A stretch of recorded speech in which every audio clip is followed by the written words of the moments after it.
All right, guys, this is your week one walkthrough. So you will need your periodic table with ions this week, so make sure that you reference that. Notice you have two homework assignments that are graded. This week we got entry one, identify and balance reactions quiz. That's a review of the stuff we did what seems like forever ago, and a new entry. Okay, so this week is maybe a little bit, should hopefully not too intense. So this is the walkthrough that you have here. Monday is a review day. So this is what I'm assuming you know. I'm assuming that you know how to identify and balance chemical equations.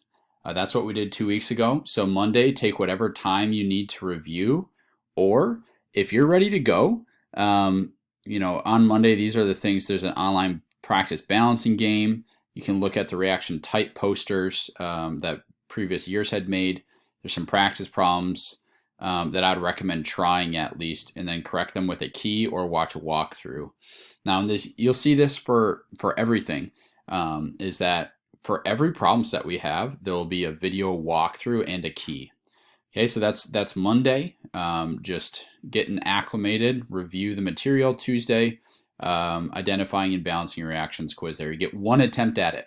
Okay, that's it. That's all of our quizzes now. You get one attempt at it. You can't look at it afterwards.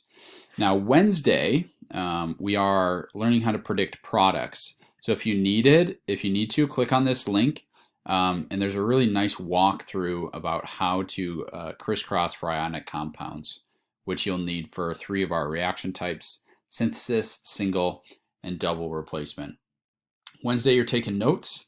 Here you have blank notes right there, and then the video lecture is just me talking through it. And then a walkthrough of the problems. So it's taking notes and then trying a few problems on your own. Thursday is a open note quiz where you're just trying some problems. There's a walkthrough for that as well. And then Friday, you have your predicting products quiz. And that one's pretty short, about 10 questions. Okay, so that's what you're doing this week. Let me know if you have questions. Feel free to email me at any time. Okay, love you guys. Have a great day.